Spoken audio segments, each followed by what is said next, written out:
Mike Murdock, what are the wisdom keys from the Holy Spirit that's most changed my life? Wisdom is the recognition of difference in people. Proverbs 2. Between good people and evil people. Remember that your greatest pain comes from bad people. Who's evil people? Number one, those who don't believe in a God. They have no conscience. Who is an evil person? Someone that doesn't reward you for your goodness, your kindness, your honor. Who's an evil person? Someone who disrespects preachers of the gospel of Jesus Christ. The most evil are the most hidden. The most evil people cannot be discerned easily.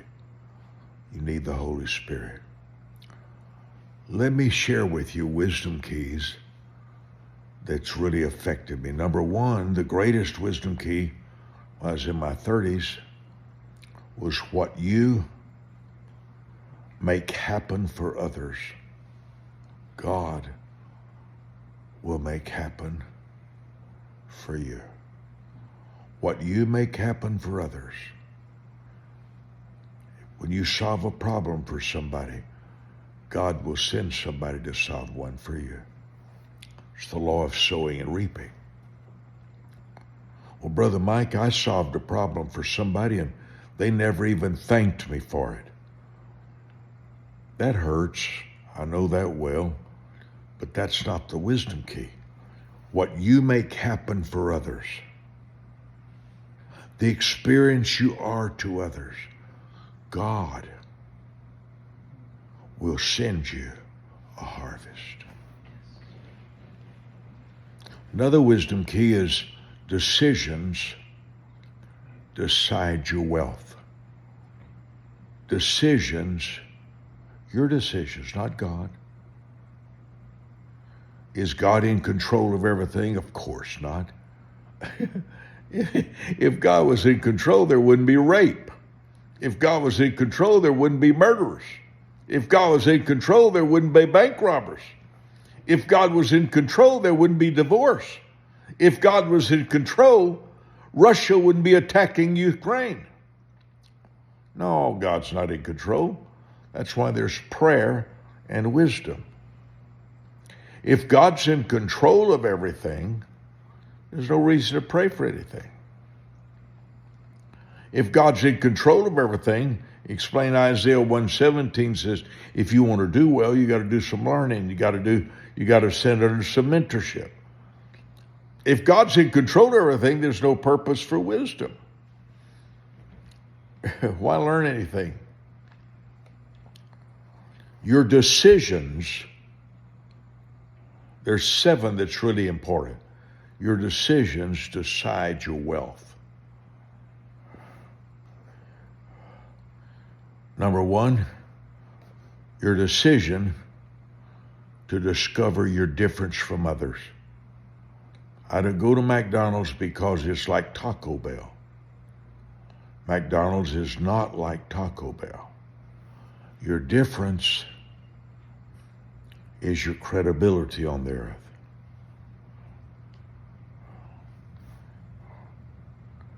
What is your number 1 difference from others?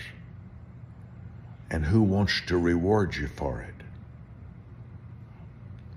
The second wealth secret is to find a problem to solve. Money is not magical. Money's not even a miracle. Money is a reward system in the earth. 89 people on my staff, I remember well. One person was $15 an hour.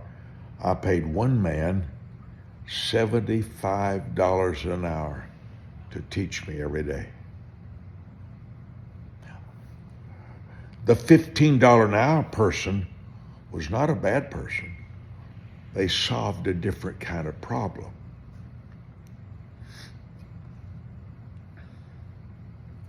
When you solve a problem for somebody,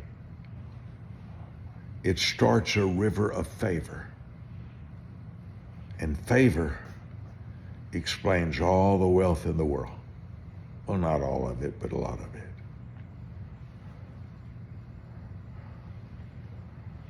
One of the 7 wealth secrets I learned from 5 billionaires is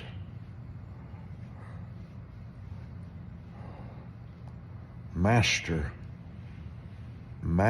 a problem that you're known for solving.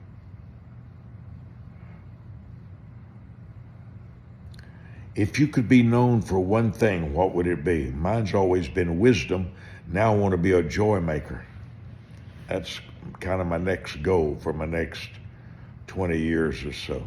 I'm 77. So if I make it to 100, I'd like to be known for being a joy maker. Joy is often one conversation away.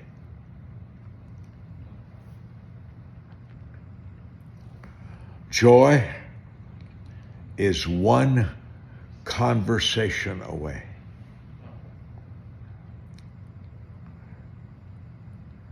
Statistics teach us that we're 4 humans away, 4 relationships.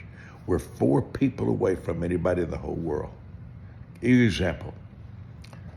I was in Abuja one night, Nigeria, and Jonathan, he's called Good Luck Jonathan. That was his name. He was the president of Nigeria for some time. He's been in my meetings. But he called me at the hotel and said, Brother Mike, come talk to me. All his security guards. He was the former president of the Nigeria. After about 30 minutes, he says, I know that you and Donald Trump are personal friends. He said, everybody knows that. I want him to know that I want to be a friend. Would you get word to Mr. Trump? He was the president, I think. He's at the time. He said, would you get word to him that Good Luck Jonathan in Nigeria, the ex-president of Nigeria, wants to be a friend?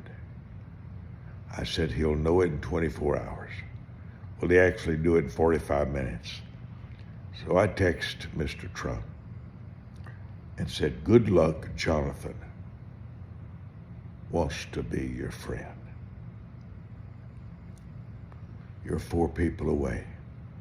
2 of the rich men in Brazil came to my house with a 3rd man who was a famous preacher in Brazil. And they says, we know that Donald Trump is your friend. We want to be his friend. Would you connect us with Donald Trump? The point is this: God can get you anywhere he wants you. Remember Dr. Miles Monroe? He's brilliant. He and I were in the airport in London, England, and a guy walks in. We're all getting on a plane. Everybody's almost on the plane. And Miles looks at me and said, Mike, you know who that is? I said, no. He said, he's the 3rd most famous soccer player in the world. Really? Wow. He walks over there. Hello, Dr. Monroe. And Miles said, meet my friend Mike Murdock. He says, Mike Murdock? I have all your books in all my houses.